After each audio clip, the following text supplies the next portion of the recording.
Yo, welcome to Juicification, Juice Labs. Extracting the best out of music. Yes, sir. और आज हम आपके लिए लाए हैं एक brand new podcast. Yes. Yes, a podcast. Let's talk. इस पॉडकास्ट में हम डिस्कस करेंगे द एंटायर टाइमलाइन ऑफ देसी हिप हॉप chronology. Starting से पूरा रास्ता तय करते हुए अभी तक. Let's begin. Let's go back to the very beginning, the inception, whatever, the beginning of हमारे पैदाइश से पहले की बात 1990 90 something around 90s, early 90s. एक पंजाबी बंदे ने इंट्रोड्यूस किया इंडिया में हिप हॉप को.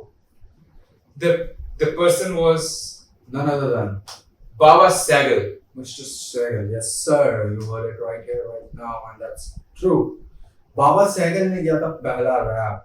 Baba Sagal is the inception of desi hip hop. और गाना भी आपने सुना ही होगा. ठंडा ठंडा पानी और दिल धड़के मेरा जिया धड़के. तो दिल धड़के and ठंडा ठंडा पानी was the one of two of his most successful track. और उस टाइम पे वो मतलब it caught people's eyes but not for long. The success was short lived but introduce उन्होंने किया है. और रैप को fun fact, रैप लोग जब लोगों ने सुना तो उनको समझ में नहीं आया. It was like ये क्या है? तो इसे ये रैप है and how he defined rap is रहे आप परेशान. जैसा कि अक्सर लोग उनके गाने सुन के परेशान होते हैं. Anyways, we cannot ignore the fact that he was the one who brought it. But फिर एक पाकिस्तान में पैदा हुआ एक बंदा जिसका कि नाम था रॉजर डेविड AKA बोहेमिया ने असल देसी हिप हॉप को लाया. Being in foreign soils, West Coast California में रह के उसने देसी हिप हॉप को जन्म दिया. The desi hip hop as we know it today. Old school banger beats के साथ काफी एकदम हिप हॉप सेंट्रिक बीट्स के साथ उस पे प्रॉपर असल हिप हॉप को ही लाया बट पंजाबी में लाया. एग्जैक्टली. और the album which brought Bohemia into the prominence was पैसा नशा प्यार. उसके गाने क्या लिरिक्स है यार. क्या गाने. क्या एल्बम है. I'm a fan of that album and the way he claims himself to be the king, the pioneer, the maker of desi hip hop. Desi hip hop में रिचा तेनु कर दूंगा मैं बर्बाद मेरे लाल का देखे तू करेगा मुकाबला. Bohemia fan. Yes sir, for that. Bohemia की बात करें तो वो जो काली डेनाली जो ट्रैक है वो इतना नॉस्टैल्जिक है जो मतलब मैं जब भी सुनता हूँ मैं I go back to all get that adrenaline. हाँ. और वो समझ रहे हो ना. बस वही एड्रेनलिन बोलने में एड्रेनलिन रश आ जाता है. एग्जैक्टली. तो मतलब वो एक नॉस्टैल्जिया ट्रिप है जो सबने ली होगी आई थिंक. और एवरग्रीन ट्रैक. एग्जैक्टली. तो नाउ मूविंग ऑन, तो बोहेमिया ने इंस्पायर किया एक पूरी जनरेशन ऑफ हिप हॉप को. that came to be known as the desi hip hop, Punjabi hip hop. और उस पंजाबी हिप हॉप पे उभर के आया एक clan.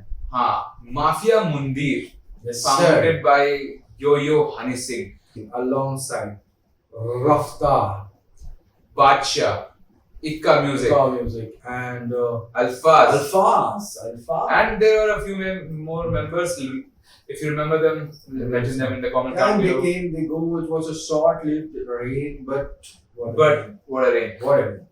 So Mafia Mundir, basically Yo-Yo Honey Singh got famous with the very infamous track Volume 1 जो कि सबने सुना है पर कोई मानता नहीं. Nobody accepts it. और अभी भी कोई ग्रुप में हरामी लौंडा होगा, हर ग्रुप में होगा जो 6th क्लास 7th क्लास के लौंडे को ले आके तूने ये गाना सुना है क्या. तो और वहां से जवानी का सफर शुरू होता है. तो that Mafia Mundir became the face of hip hop, desi hip hop. It was everywhere. गली के प्यार से लेकर के क्लब के प्यार तक. हाँ. हर जगह माफिया मुंडेरी था, हनी सिंह था, यो-यो था, बादशाह था, रफ्तार. और उनका पूरा एक रेंज चला है और I think they are still reigning the commercial hip hop genre. veterans, but yeah, they are ruling the commercial hip hop. हाँ, और उस टाइम पे हिप हॉप जब आया था और कमर्शियल बॉलीवुड म्यूजिक में it was more of a filler in songs. Party club bangers में बीच में या किसी रोमांटिक सॉन्ग में किसी भी सॉन्ग में बीच में आके यो यो हनी सिंह या बादशाह या रफ्तार 5-6 ऐसे कूल बन के वर्स डाल दे रहे हैं और वो गाना एकदम बूम होके बैंगर बन जा रहा है, सुपर हिट सॉन्ग. बट इसी बीच एक बंदा था, एक लौंडा था मुंबई में. हाँ, 17 साल अर्ली टीनेजर या लेट टीनेजर. हाँ, लेट टीनेजर. उसने बोला नहीं, ये नहीं, मेरे को दूसरा हिप हॉप मांगता है, मेरे को असल हिप हॉप मांगता है जो सड़क का हिप हॉप है. देन उसने निकाला अपना आईपैड और उसने एक ट्री स्टेनर को लेके रिकॉर्ड किया आईपैड पे वो गाना, और दैट सॉन्ग वाज कॉल्ड आफत by none other than Navid Sheikh aka Nazi Dabba. और नावेद शेख का ये आफत गाना आफत था. It blew out of proportion among the streets of Mumbai, और सब लोग उससे इतना रिलेट कर रहे थे. और उसके बाद उसी टाइम पे एक दूसरा rapper was also in the circuit hustling. एक दूसरा रैपर हसल कर रहा था.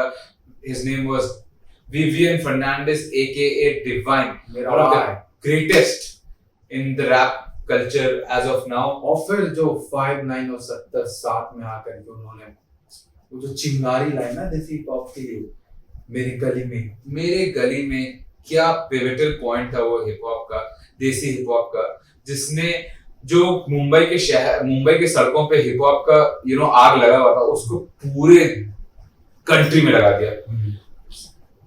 पूरी कंट्री में वायरल हो गया गाना. Everybody was had their eyes उस वक्त जो छोटे ये सब कर रहे थे, बट उनको नाम नहीं मिल रहा. बट इसके फेमस होने से वो लोग भी लाइमलाइट में गए. लाइक अपने उस टाइम पे सात बेंटाई से मीमे बेंटाई हो गया, और भी जितने काम और जो छोटे थे जो कर रहे थे, बट दे वर काम very small. But that brought attention to the streets of Mumbai. Street hip hop पे जो attention आया, it was still just like it was still concentrated. और it was in the मतलब बहुत बड़ी स्टेज में था जब एक बहुत ही important moment in the history of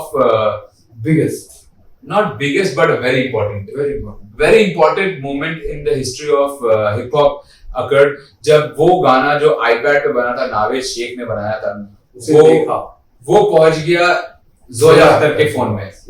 Zoya Akhtar ने देखा आफत का वीडियो और then she was blown over and she decided to make a movie on that. And that announcement was the biggest announcement ever for Desi hip hop. और and like it was big, it was huge. पहली बार ऐसा कुछ हुआ क्योंकि इतना sudden movement था वो देसी हिप हॉप का, और उसमें इतनी सारी चीजें एक साथ हो रही थी कि इतना बड़ा न्यूज आने के बाद इतना बड़ा मोमेंट आया हिप हॉप इंडस्ट्री में, जिसने हिप हॉप इंडस्ट्री को इतना अटेंशन दिया जो इससे पहले मुझे लगता है ये लिंक बॉय का अनाउंसमेंट भी नहीं दे पाया था.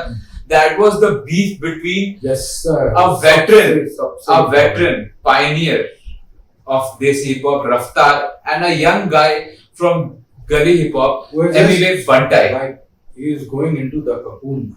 हाँ, जो एकदम बड़ी था और एक वेटरन के बीच में बीफ हो गया, और it divided the whole hip hop fan base and like hip hop ने बाहर फॉरेन सॉइल्स से भी स्टेप रखा. Basically every fucking reaction channel was doing this Indian rap. Everyone, be it the smallest, be it the biggest, everyone was covering this beef. Because उन लोगों ने diss track का culture India में लाया, और आई थिंक वो जो एक एक्साइटमेंट ऑफ था ना कि अभी इसका जवाब क्या देगा, और that brought in the much needed attention to देसी hip hop.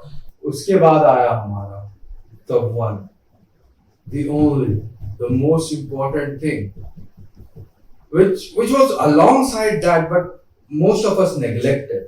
Inclusion of Nas in Desi hip hop. Nas is one of the co-producers on Gully Boy. Just to I didn't know that. Yeah, he is. Yeah. So, some sort of production. He is somewhat involved in the movie. Because even if you see the last track, the movie ends with none other than New York से Mumbai, alongside Nas performing alongside Nazi, Divine and Ranveer Singh. I think it You is said it wrong. Nazi, Divine, Ranveer Singh performing alongside Nas. yes, exactly. Imagine कि तुम जिसके गाने सुन के बड़े हो रहे हो, जिसको तुम admire कर रहे हो, उसके साथ तुम एक track बना रहे हो. And Nas is not just another rapper. He is he's the pioneer. He's the veteran in the hip hop scene. Yeah, he's the pioneer of another form of hip hop, that is New York style hip hop. जिसका other half है Jay-Z, the legendary Jay-Z, 21 Grammys, and the other half is Nas, and he is involved with Desi hip hop. How huge is that? His label came in, Mass Appeal. Yes. Now we have 3-4 our own labels. Mass Let's Appeal- talk about that. Mass Appeal, co-signed with Gully Gang India, Gully Gang Divine's India, label. yeah. Divine was prior to this Yeah. signed with Sony Music, and then Raftar came up with his Kalamkar, He's which actually is doing really good work, giving chances to all the new kids. And then we even have Inking with Ranveer Singh and another. inking by Ranveer Singh and Azadi Records. Yeah, Azadi Records with its own roller coaster ride, which is. हम लोग इन labels के बारे में एक We will talk do an about entire episode. But let's talk about what's right now and what we should be looking forward to. Right now, I think something which is really getting underestimated, and I feel really bad. I want that thing to pop up like hell is Prabdeep. Pradeep ऐसा artist है, वो pop up कर ही जाएगा ना. मतलब he is on the verge of being He has his नहीं यार, a मतलब loyal I fan think base. I think Pradeep जो है वो पॉप अप हो चुका है यार. I mean with Chitta it's going viral. Jason Derulo doing making TikToks and the attention that it's getting, I think he's doing fine in his thing. But the upcoming budding rappers जो कि अब आ रहे हैं, और I think they are the future of Desi hip hop. There is the entire Bombay local. Yeah, the entire of Farhan Khan, Gravity, Shakespeare. Yeah, these and guys then the are Delhi so hip hop good. scene is also booming again with Bali and 47, Kid Shot and everyone. I don't know. Dehradun scene, bro. Dehradun का scene क्या amazing है, hip hop scene का. देहरादून से आते हैं मतलब पहाड़ से, लेकर उत्तराखंड से Karma, Void, Bella, MZ Bella. Isabella. I think there are one or two more.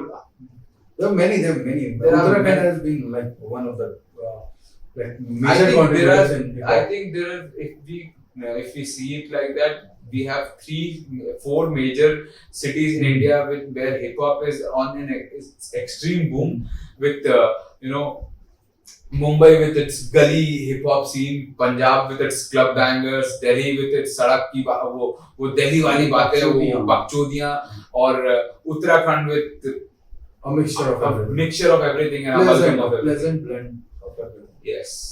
So yeah, That's it from our side. We'll catch you next time with another episode, another podcast. कुछ और बातें करेंगे. तब तक के लिए सब्सक्राइब करो यार. पहले तो सब्सक्राइब कर दो, लाइक कर दो, घंटा बजा दो. और शेयर करो यार. Share हिप करो. हॉप एंथुसियास्ट में शेयर करो, और जो हिप हॉप एंथुसियास्ट नहीं है उसको भी शेयर करो. जाने तो सही. दूसरा ये कि भाई डिस्क्रिप्शन बॉक्स में इंस्टाग्राम का लिंक है, आ जाओ वहाँ, रिव्यूज पढ़ो, रेटिंग्स देखो, सॉन्ग सजेशंस देख लो, न्यूज ड्रॉप्स देख लो. कन्वर्सेशन हो रहा है. हाँ, वहाँ बातचीत करते हैं. कैसे? मस्त डीएम करो, हम लोगों को बताओ कुछ अच्छी बातें.